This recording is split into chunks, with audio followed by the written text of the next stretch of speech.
Nice beeswax candles from our shop over here. However, he does not see that he himself is a fit subject to spend that much coin on. Do we all believe that the Lord Langley does deserve nice things? Treat thyself, Lord Langley. And it lasts forever. There we are. Completely unbiased opinion. We live a lavish life. Of course we should get the candle. A completely unbiased opinion.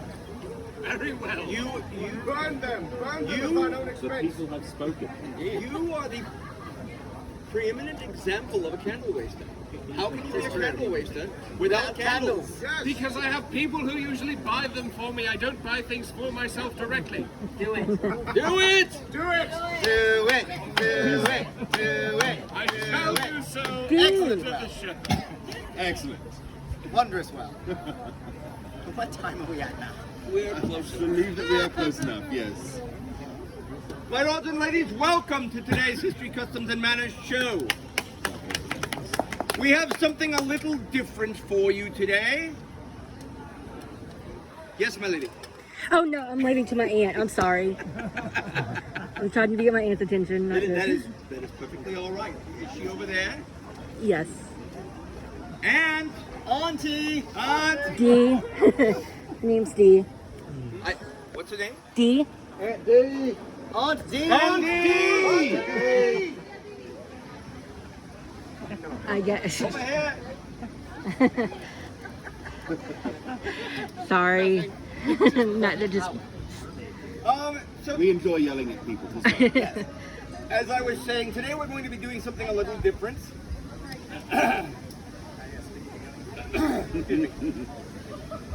Yesterday we were discussing some of the various and sundry courts and how they work a bit in England.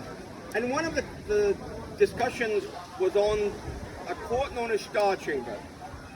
The Star Chamber is, as we discussed yesterday, somewhat an informal happening, but it is always a formal structure. It could occur anywhere, although when it occurred in London, it was always in a room that had stars painted on the ceiling, therefore its name.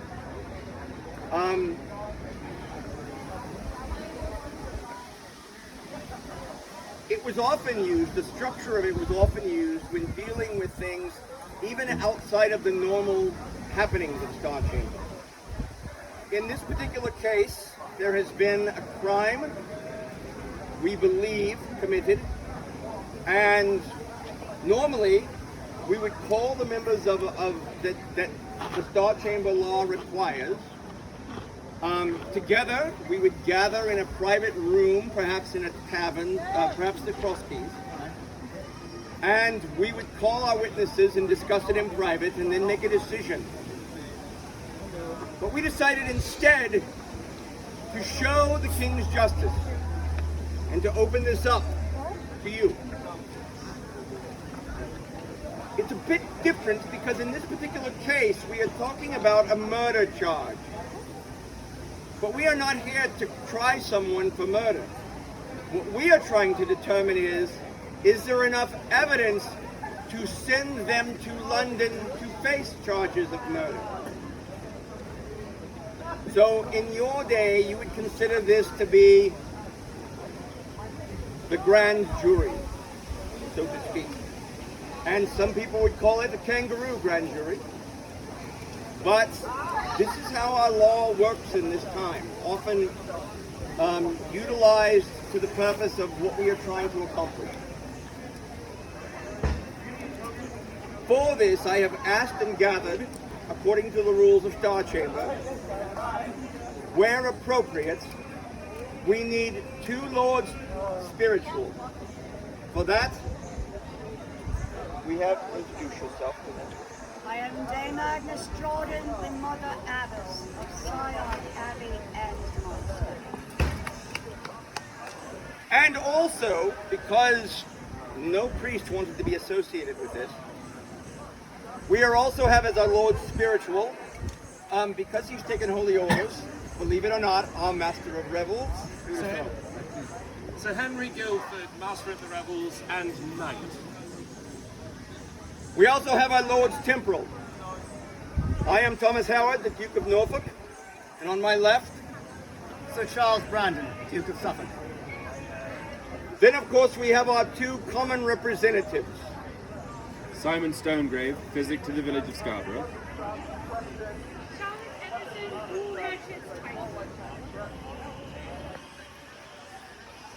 We will be deciding the matter at hand, which is this. 3 weeks ago, a gentleman by the name of George Kent did go to St. Sepulchre, go within the church, lay his hand upon the altar cloth and cry sanctuary, for he was being hunted under threat of death. 2 nights later, he disappeared while at the church. And evidence has suggested that it was Countess Berwick, Baroness Sage, who was responsible. So we ask her to come forth and see these charges before us. Now you understand that this is not to determine your guilt or innocence in the murder, but it is to determine whether or not you should be shipped to London in shackles to face the Star Chamber or the Court of King's Bench there.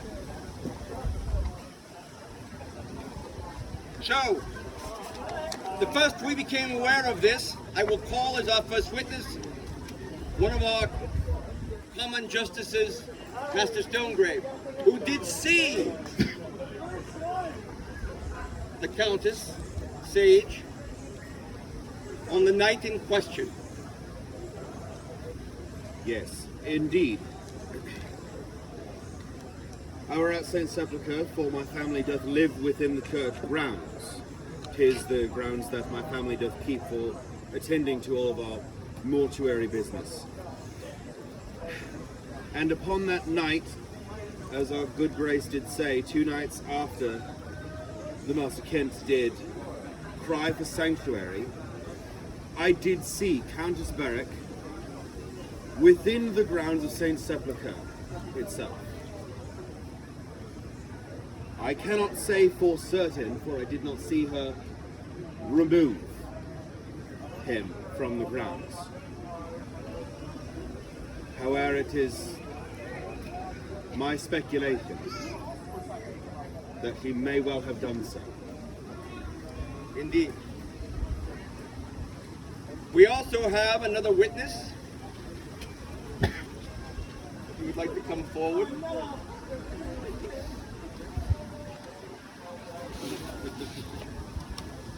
Emma Fisher, proprietress of the Cross Keys Inn, and I did witness with mine own eyes Countess Berwick. She worked normally. I am of the opinion, live and let live. I do not eavesdrop upon my guests in mine inn.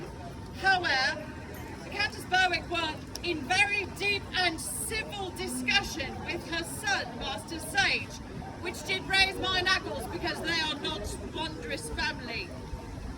And so I did keep an ear open, and in my passing and my taking care of all of my guests, I did hear Countess Berwick say very specifically to Master Sage that she did hate Master Kent with such fervour that she would happily see him dead, even if it were with her own hands. Thank you. Master Catchpole, you, I believe, are the son? Yes, Your Grace. I would like to speak, for you to speak, if you could, of your mother's character, and whether or not she would be capable of such a heinous crime. Is this an order, Your Grace? It is indeed. In fact, I would ask you to come forward. You do this under protest. She is my mother. Countess Elizabeth Sage is, unfortunately, known for her cruelty. I've heard many things, but not witnessed all of them, such as dubious methods of punishment for crime in Berry and in my home Windermere. Violent methods that were not necessary, but I do not know her as a murderer by hand, and only in questionable ways towards justice, as she would call it. And I cannot speak to the truth of whether or not something happened with this Kent. Nor would I. Well, unless under holy order, which I suppose I am. But then you should all believe that I do not know any more than them about this. Master Sage. Yes. Well, you do not know directly of any ill doings of your mother's own hand. Is it not true that within your own family, upon occasion, some do disappear? I've heard these things, but I do know that order is necessary to be kept. Deeds must be done. So, I'm assuming that's a yes? I've never seen such a thing, but I've heard the rumors.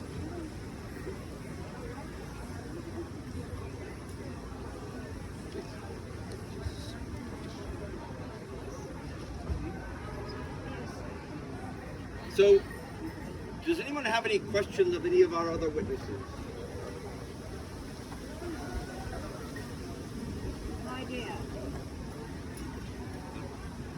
concerning my mother, would thou, as thou hast said, the punishment was cruel, but dost thou consider it just?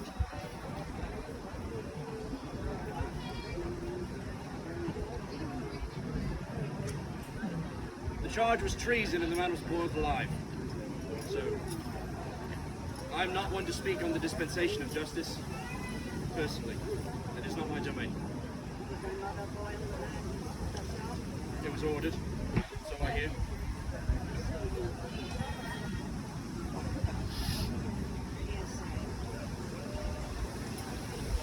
Mistress Fisher,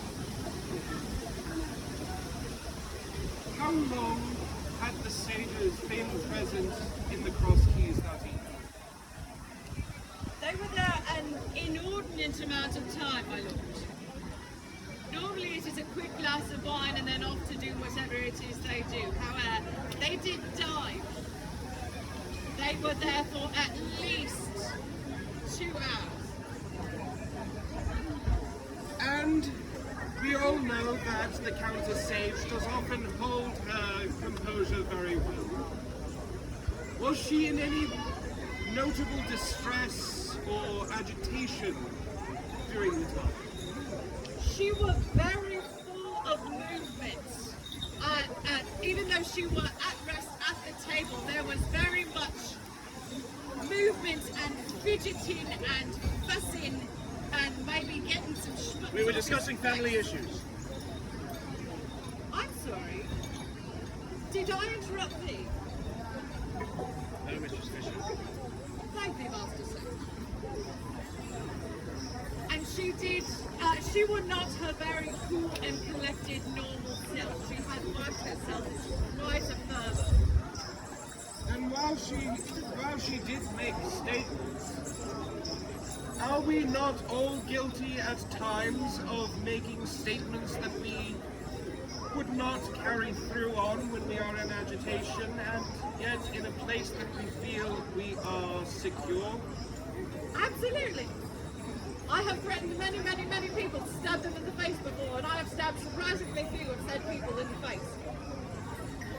Thank you, Mistress. Words themselves are not the deed. Indeed. Master, do we have any further questions for Master Sage? No.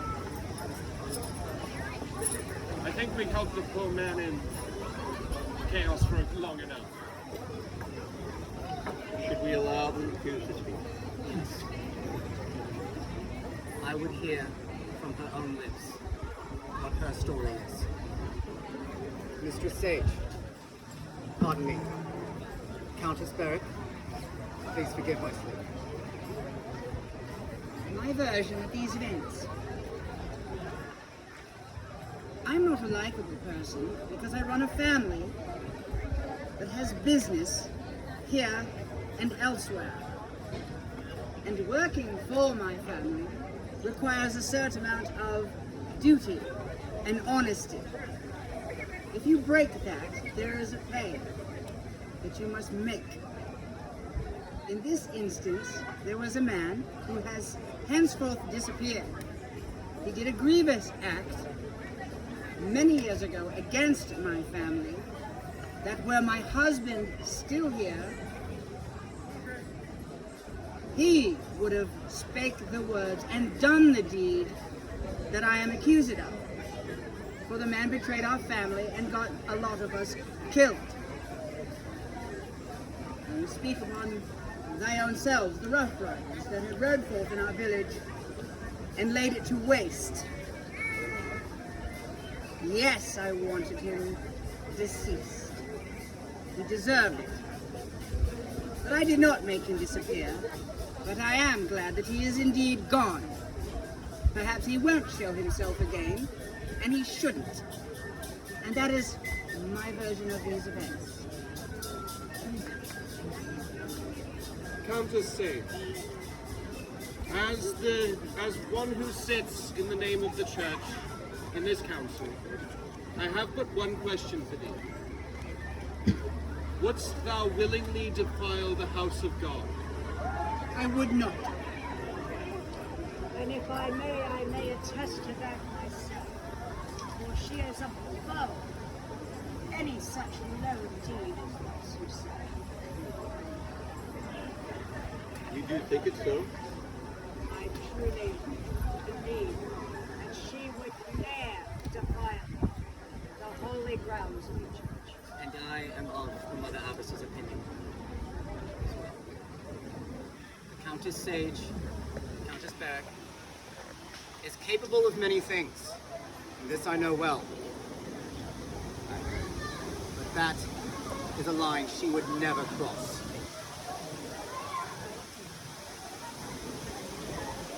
Is there anyone else who has information as to this case? Anyone? Your Grace. Master Rook, Lord Mayor. I'm Jamie Rook. I'm the Lord Mayor here. I was at the Cross Keys during this conversation. I do have eyes, we shall say, much as the Lady Sage does. I do have eyes all about the village, much as the Lady Sage does. And she did say that she does despise the name Kent, and that she did wish upon him to be dead. However, the rest of that context within that story, she was having a conversation with her son about the Rough Riders and about all that we had done to Berwick upon Tweed some 10 years past.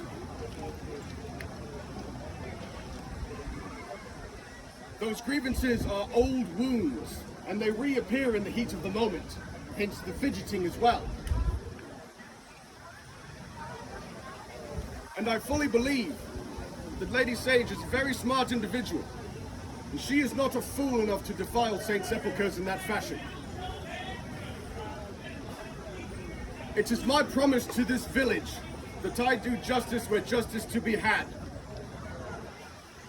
While this woman may have had a part in conspiring, this is not the woman that killed that man. And I will stake my life on that. I will stake my father's life on that.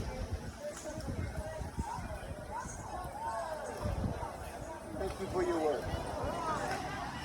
Well, I have one question, if I may, for Countess Berwick. If not to have part in the disappearance of Kent, what was the reason for thy presence at St. Sepulchre's of the night of his disappearance?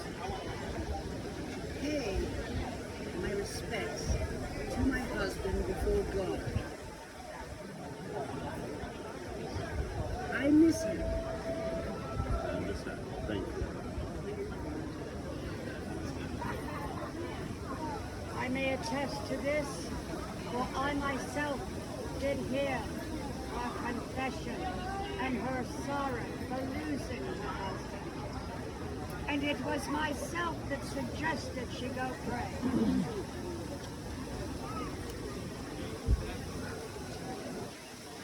So,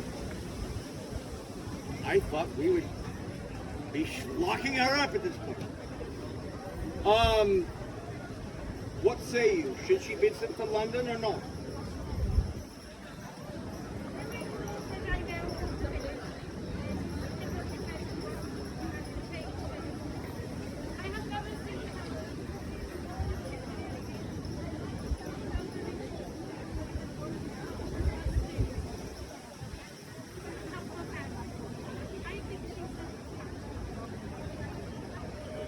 You as well? She has obviously been falsely accused due to jealous and envy.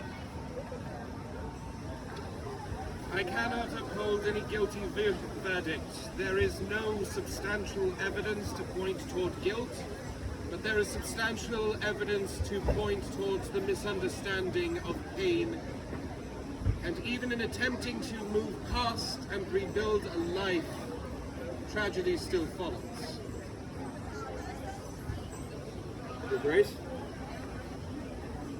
I have had many conversations with young Master Sage about his mother, her character, and his own conflict in reuniting with her. I know the Countess Berwick of old. I know the kind of woman she is, as well as any man living may say so. She is many things, but this is a deed that she did not do. And as the Lord Mayor said, I would stake my life on that.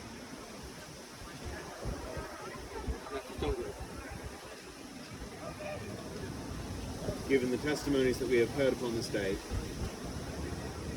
and the words from Countess Sage herself,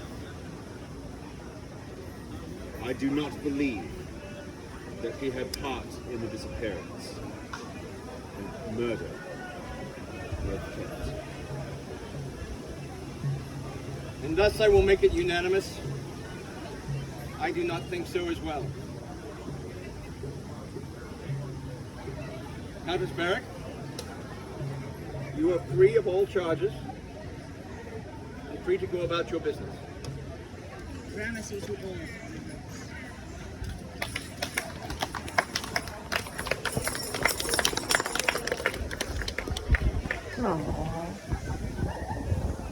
My lords and ladies,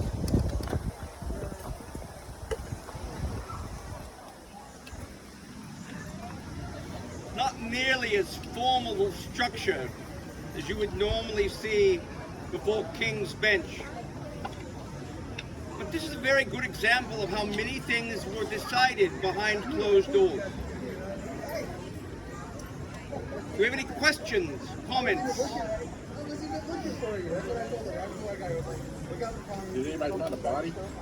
No. To our knowledge, there was no physical evidence. But he was in sanctuary and he is gone.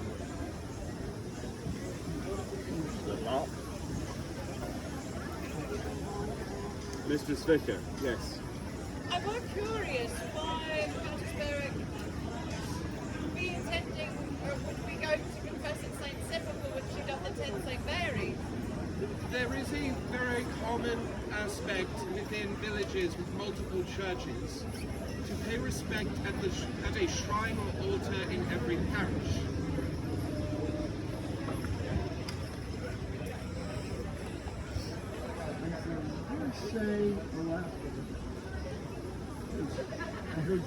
Yes. It depends upon who is upon the council. It is not, there is not the legal precedent against it in our time that there is in yours. My lord. Is there a record as to when was the last Star Chamber, or did it morphize into another type of... No, it did not. Okay. It did not. I'm going to say that it was... I want to say that it was under James, but it didn't last long after that. abuse? My lord. If she is acquitted in a civil or a criminal court, because it was done in a church, would it go to an ecclesiastical court? No, the way the Star Chamber is organized, the Lord Spiritual, if they also agree that it is a not guilty verdict, the church has already spoken. That is one of the reasons why the Star Chamber consists of 2 commons, 2 lords temporal, and 2 lords spiritual. How does the vote have to break down? Depends on what they're deciding, but the unanimity is always preferred. Church representatives Again, depends on what the matter is and who's running the show at the moment. Because the makeup of the Council of Star Chamber does change depending on the trial.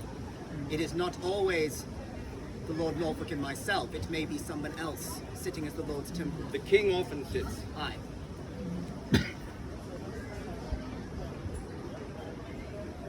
Further questions, my lady? Witnesses would not be able to be brought in and hear each other, is that correct? On a normal case? On a normal case, much of the testimony might be written. In other words, we would have, instead of bringing them to London if we were there, if the Star Chamber traveled to somewhere else, we might hear them. If it is a matter of very high importance, we might have the witnesses brought. Anything else? And Mother Abbess, are you allowed to disclose the details of any confession that you take? That's what I thought. That is why I did word such that I myself may hear and Yes. The seal of confession applies to what is said by the penitent. Most of the time, even if it gave anything away, the penance itself would not give away an exact sin. It would only give a category of sin at best. My lords and ladies, unfortunately, we are out of time for this day. Thank you so very much for your attendance. Please enjoy the remainder of your festival day and stay on the stage for a short while. We will soon have Name That Sonnet. If you have not seen it, you must see it. It is magnificent. Thank you so very much. Thank you to all of my guests this day.